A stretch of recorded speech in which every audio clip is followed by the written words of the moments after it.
नमस्कार दोस्तों, इन्फ्राडोस के एक नए एपिसोड में आपका स्वागत है। तो चलिए शुरू करते हैं। पहली खबर की शुरुआत करते हैं American payment card manufacturing company federal card services से, जो भारत को उनके ग्लोबल कार्ड मैन्युफैक्चरिंग नेटवर्क में अब एक मेन हिस्सा बनाने जा रहे हैं और इसके लिए उन्होंने $250 मिलियन की इन्वेस्टमेंट भारत के लिए अनाउंस कर दी है।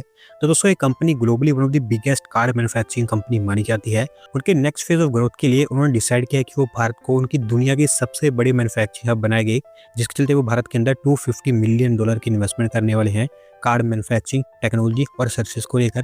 पहले फेज में मैन्युफैक्चरिंग के ऊपर फोकस किया जाएगा और 32,000 स्क्वायर फीट के एरिया में एक नया प्लांट तैयार किया जाएगा पुणे के अंदर, जहां पर हर साल 2 मिलियन कार्ड्स मैन्युफैक्चर हो पाएंगे। अगले 2-3 सालों के अंदर अंदर कैपेसिटी बढ़कर 26.7 मिलियन कार्ड्स पर एनम तक पहुंच जाएगी और ओवरऑल 1000 से ज्यादा जॉब्स इसके थ्रू वो जनरेट कर पाएंगे। अगली दो अपडेट हमारी रेलवेज की तरफ से है, जहां पर दोस्तों रेलवेज की नई self propelled diesel hydraulic multiple unit train में लगातार फेलियर्स देखने को मिल रहे हैं और इसी चलते इसको दोबारा करेक्शन के लिए इंटीग्रल कोच फैक्ट्री चेन्नई के पास भेज दिया गया है। तो दोस्तों बेसिकली ये एक बिल्कुल ही नई ट्रेन है जिसको एक रिप्लेसमेंट के रूप में तैयार किया गया है आइकॉनिक रेल रूट्स पर चलाने के लिए, जैसे कि कालका शिमला हेरिटेज रूट पर। और भी फिलहाल इस ट्रेन की टेस्टिंग की जा रही थी हिमालयन रेल रूट पर, स्पेसिफिकली धर्मपुर साइड पर, जहां पर ट्रायल्स के दौरान कई सारी चीजों में प्रॉब्लम देखने को मिली है, जिसमें ओवर हीटिंग, ऑयल प्रेशर, इसके साथ साथ कई सारी जो स्टीप इंक्लाइन थी वहां पर भी ये ट्रेन चढ़ ही नहीं पाई। ओवरऑल 5 के आसपास ट्रायल कंडक्ट किए गए थे और सारे के सारे फेल रहे हैं और यही मेन कारण था कि इस ट्रेन को दोबारा से इंटीग्रल कोच फैक्ट्री चेन्नई के पास पहुंचाया गया है, जहां पर वो अगले 1.5 महीने तक इसकी करेक्शन करेंगे और मोस्ट प्रोबेबली दिसंबर के अंदर ही दोबारा से यहाँ पर ट्रायल कंडक्ट करने की कोशिश की जाएगी। अगली दो अपडेट बिहार से है, जहाँ पर दोस्तों Bihar industrial area development authority के द्वारा 6.13 एकर्स ऑफ लैंड अप्रूव कर दी गई है इंडस्ट्रीज के लिए और इसके थ्रू बिहार में 474.05 करोड़ रुपीस की और इन्वेस्टमेंट आ पाएगी।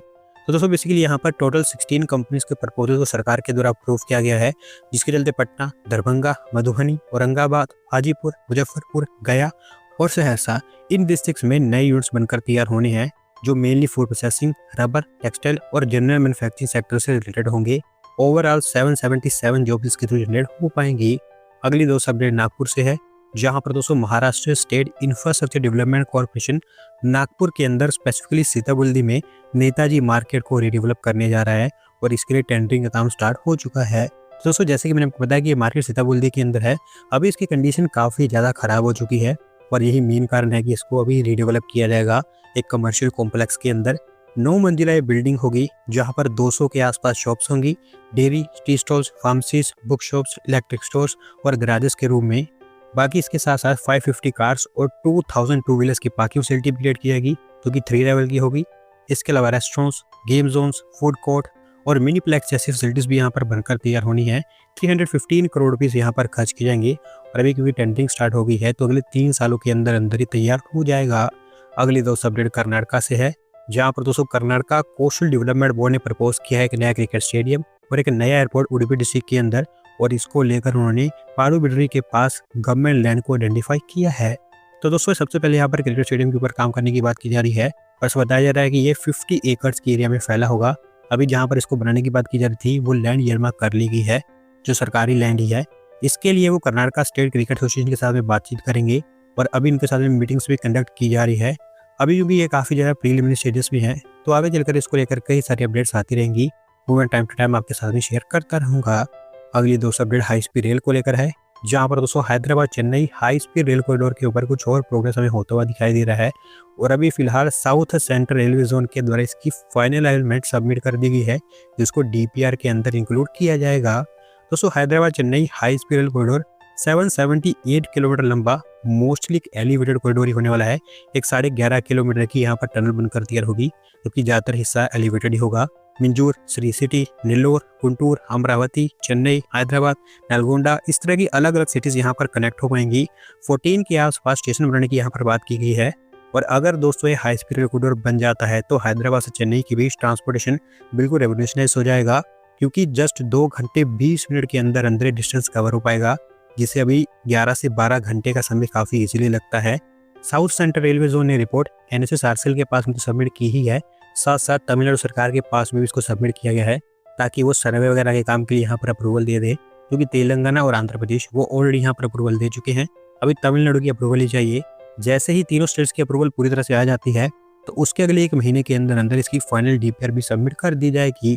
अगली दोस्तों अपडेट आंध्र प्रदेश से ही है, जहाँ पर दोस्तों पीवीवी इंफ्रा लिमिटेड एक नई सोलर सेल मैन्युफैक्चरिंग फैसिलिटी को तैयार करने जा रहा है और इसके लिए उन्होंने Andhra Pradesh economic development board के साथ में हमें साइन किया है।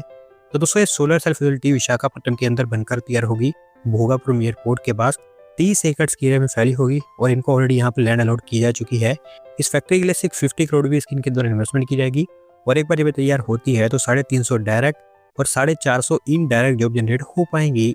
आज की दोस्तों आखिरी अपडेट बेंगलोर मेट्रो से है, जहां पर दोस्तों बेंगलोर मेट्रो रेल कॉर्पोरेशन ने डिसाइड किया है कि नगावारा मेट्रो स्टेशन को अब एक कमर्शियल कॉम्प्लेक्स में कन्वर्ट किया जाएगा और इसको लेकर कंस्ट्रक्शन स्टार्ट हो चुका है। दोस्तों नगावारा मेट्रो स्टेशन पिंक लाइन का हिस्सा है जो फिलहाल अंडर कंस्ट्रक्शन है। अभी इसके पहले 2 फ्लोर्स के ऊपर काम हो रहा है। डिसाइड ये किया गया है कि अभी इसको एक 4 स्टोर का कमर्शियल कॉम्प्लेक्स बनाया जाएगा जो कि फैला हुआ नियरली 6 एकड़ की एरिया में, जिसमें premium retail spaces, grade offices और को वर्किंग स्पेसेस तैयार की जाएंगी। और क्योंकि इस प्लान को पूरी तरह से अप्रूवल मिल चुकी है तो अगले साल दिसंबर के आसपास इसका आधा स्ट्रक्चर तैयार हो जाएगा। दोस्तों आज की वीडियो में बस इतना ही। अगर आप अपनी तरफ से अपडेट सबमिट करना चाहते हैं तो डिस्क्रिप्शन के लिंक पर क्लिक करके सबमिट कर सकते हैं। और अगर आज की वीडियो पसंद आई हो तो वीडियो को लाइक करें, चैनल को सब्सक्राइब करें। धन्यवाद वीडियो को देखने के लिए।